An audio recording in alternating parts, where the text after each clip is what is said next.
আসসালামু আলাইকুম রহমতুল্লাহি বারাকাতুহু। ইসলাম প্রিয় দিনদার ভাই ও বোনেরা, আশা করি প্রত্যেকেই ভালো আছেন। আলহামদুলিল্লাহ, আমার জায়গা থেকে আমি অনেক ভালো আছি। আইএস ইসলাম শিক্ষা এই চ্যানেলে আমি সহিশুদ্ধ কোরআন শিক্ষা নিয়ে হাজির হয়েছি, যেইগুলার মাধ্যমে যেই ফরম্যাট এবং যেই ওয়ের মাধ্যমে আমি আপনাদেরকে শিখাবো, যেই পিকচারের মাধ্যমে আপনাদেরকে শিখাবো, আপনাদের বোঝাটা এবং উচ্চারণের ধরনটা বুঝতে সহজ হবে। তো আশা রাখি প্রত্যেককেই এই চ্যানেলটি সাবস্ক্রাইব করবেন এবং অবশ্যই বন্ধুদের মাঝে এই ভিডিওটি শেয়ার করে দিবেন, যাতে করে তারাও সহিশুদ্ধ কোরআন শিখতে পারে। আমি 100% শিওর দিয়ে বলতে পারি যে প্রথম থেকে নিয়ে যতগুলা ভিডিও আপলোড করা হয় কোরআন সহিশুদ্ধ শিক্ষা করার জন্য, প্রত্যেকে যদি প্রত্যেকটি ভিডিও যদি রেগুলারলি মেনটেন করে সিরিয়াল বাই সিরিয়াল ধারাবাহিকতাভাবে কেউ যদি দেখে, তো অবশ্যই সে সহিশুদ্ধ কোরআন শিখতে পারবে আশা করা যায়। তো অবশ্যই আমি যেই ফরম্যাট গুলো বলবো এবং মার্ক করে দেখাবো, সেখান থেকে উচ্চারণ করার চেষ্টা করবেন এবং আমার সাথে বলার চেষ্টা করবেন। তো ইনশাল্লাহ আজকের লেসনটি শুরু করা যাক। তো আরবি হরফ হচ্ছে 29টি, এর মাখরাজ রয়েছে হচ্ছে 17টি। আপনি 17টি নিয়ম মুখস্থ করার মাধ্যমে আপনি 29টি হরফ কোথা থেকে কিভাবে উচ্চারণ করা যায় সেই বিষয়টা আপনি বুঝতে পারবেন। তো আমি হয়তো মাখরাজ ছাড়া বলতে পারবো না, মাখরাজের ভিতর থেকেই বলতে হবে। তো কিছু ফরম্যাট দেখিয়ে, কিছু পিকচার দেখিয়ে দেখিয়ে বলার চেষ্টা করব, যাতে করে আপনাদের বুঝতে সহজ হয়। তো আলহামদুলিল্লাহ, আরবি হরফ 29টি, এর মাখরাজ রয়েছে 17টি। তো 29টি হরফ যদি আপনি সহি শুদ্ধ করে শেখেন, তাহলে দেখেন পুরা কোরআন শরীফের ভিতরেতে এই 29টি হরফই রয়েছে। আপনার 29টি হরফ শেখার কারণে পুরা কোরআনের যতগুলা হরফ রয়েছে আপনার সহি শুদ্ধ উচ্চারণ হয়ে যাবে।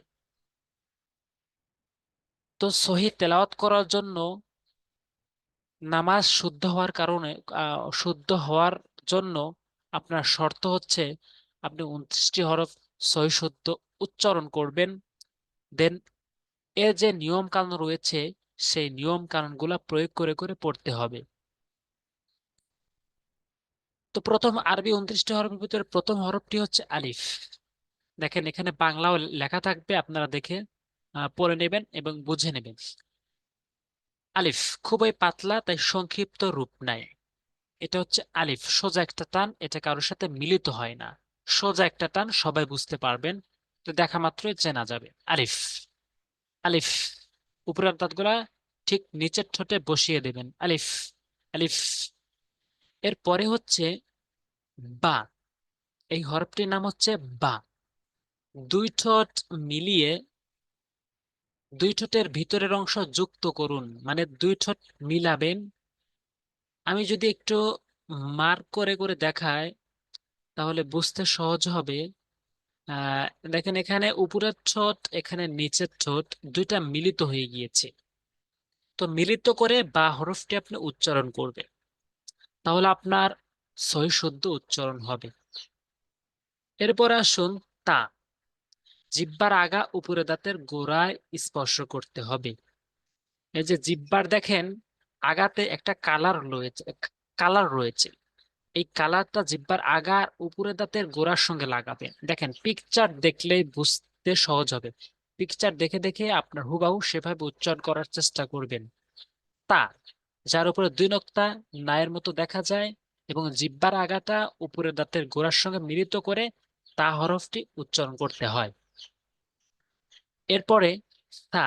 জিহ্বার আগার সামনে উপরে দাঁতের আগা, অর্থাৎ জিহ্বার আগাটা সামনে দুই দাঁতের যে আগা রয়েছে, এই আগার সঙ্গে লাগাবেন সা হরফটি উচ্চারণ করতে। সার তিন নোক্তা। তো সা, জিহ্বার আগা এবং সামনে উপরে দাঁতের আগার সঙ্গে লাগাবেন সা। এরপরে আসুন জিম, জিহ্বার মধ্যখান উপরের তালুর সঙ্গে। এই জিহ্বার যে মাঝখানটা রয়েছে, আমি যদি একটু মার করে দেখাই আর একটু বুঝতে সহজ হবে। দেখবেন এখানে জিহ্বার মাঝখান আর উপরের তালু, দেখেন এখানে উপরের তালু, এই তালুর সঙ্গে মিলানো হয়েছে জিম হরফটি উচ্চারণ করতে।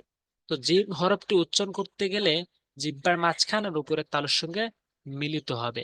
এরপরে আসুন হা। হা উচ্চারণ করতে অধিকাংশ লোকের ভুল হয়ে থাকে, কারণ সূরা ফাতিহার প্রথম আয়াতটি আলহামদু, এটা বলা যাবে না, বলতে হবে আলহামদু।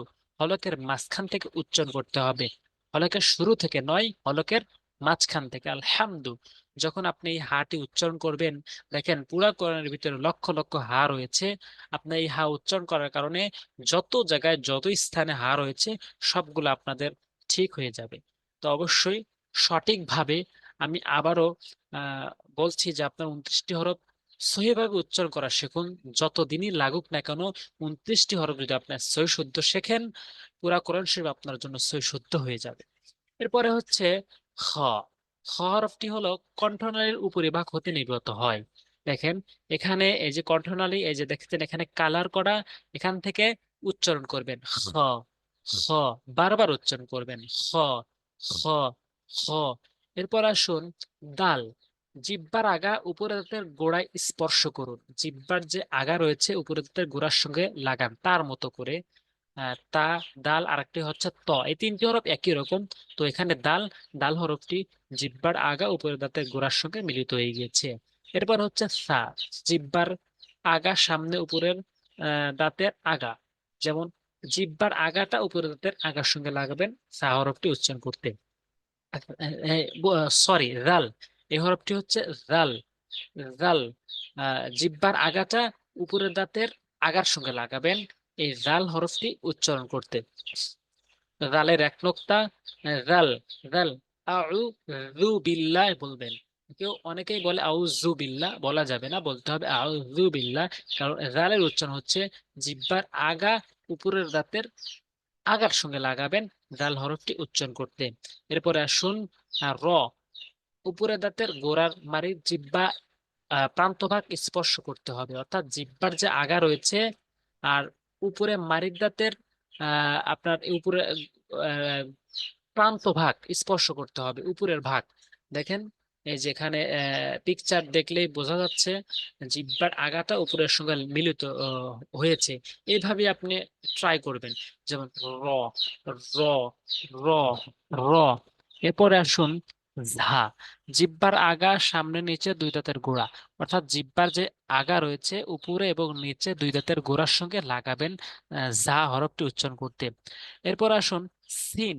সিন হরফটি হচ্ছে জিহ্বার আগা সামনে নিচে দুই দাঁতের গোড়া, অর্থাৎ জিহ্বার যে আগা রয়েছে উপরে নিচে দুই দাঁতের আপনি যে গোড়ার সঙ্গে লাগাবেন, এর গোড়া উপরের দাঁতের গোড়া নিচের দাঁতের গোড়া একসঙ্গে মিলিত করবেন সিন হরফটি উচ্চারণ করতে। সিনের তিন কালা দেখে চিনতে হবে।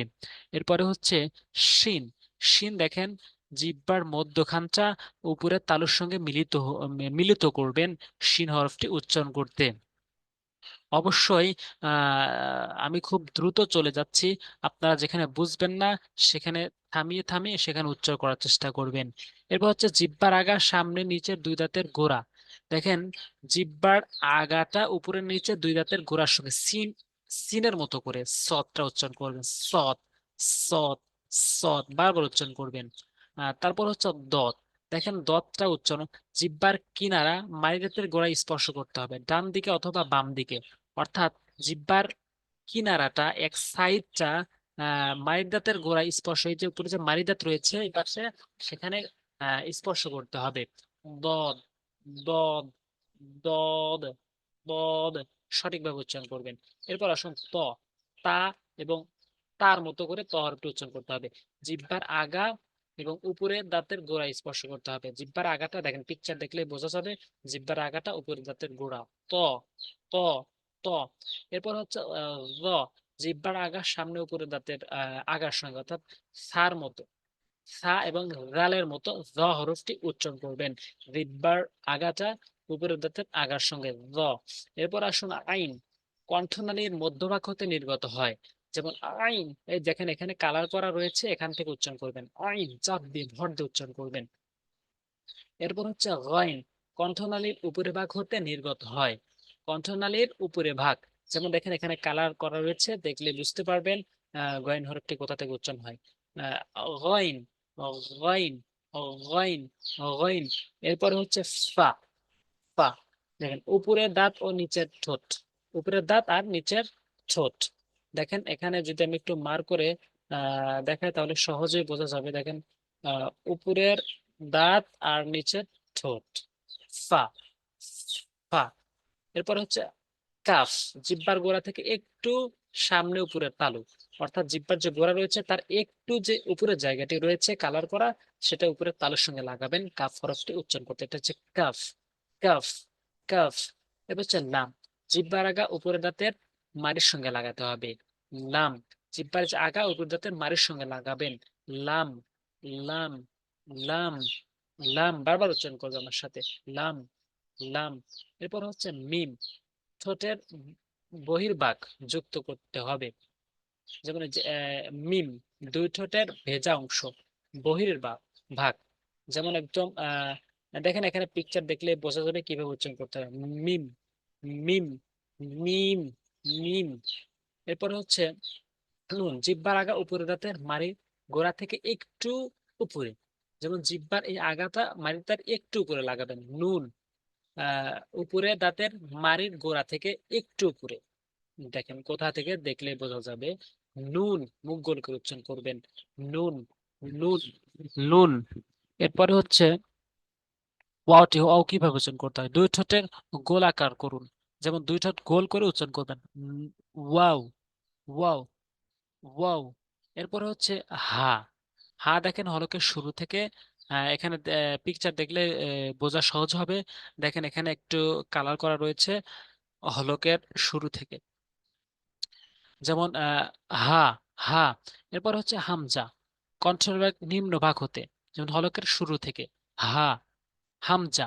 এটা হচ্ছে হামজা, হামজা, হামজা। বারবার উচ্চারণ করবেন।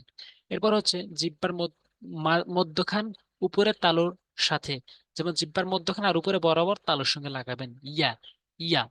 আহ অবশ্যই প্র্যাকটিস, যদি যত প্র্যাকটিস করবেন তত আপনার উচ্চারণ সঠিক হবে। আর মুখস্থ করবেন এবং নিয়মগুলা বোঝার চেষ্টা করবেন, এই সেই মাফিক উচ্চারণ করার চেষ্টা করবেন। তো অবশ্যই যদি ভিডিওটি ভালো লাগে অবশ্যই সাবস্ক্রাইব করবেন আর বন্ধুদের মাঝে শেয়ার করবেন ইনশাআল্লাহ। তো এর পরবর্তী দ্বিতীয় ক্লাসে আমি বলবো হরকত, তানবিন, জজম ও তাসদীদের পরিচয় নিয়ে। সেগুলা পড়লে বোঝা যাবে কোথায় টান হবে কোথায় টান হবে না, এগুলা বুঝতে পারবেন। তো আমি 50 থেকে 60টি ভিডিওর মতো আপলোড করব, যদি কোনো ব্যক্তি দেখেন, কন্টিনিউ করেন, মানে সিরিয়াল বাই সিরিয়াল, তাহলে অবশ্যই সে সহি শুদ্ধ কোরআন শিখতে পারবেন আশা করা যায়। তো আজকে এই পর্যন্তই, পরবর্তী ভিডিওতে দেখা হবে ইনশাআল্লাহ। আসসালামু আলাইকুম ওয়া রাহমাতুল্লাহি ওয়া বারাকাতুহু।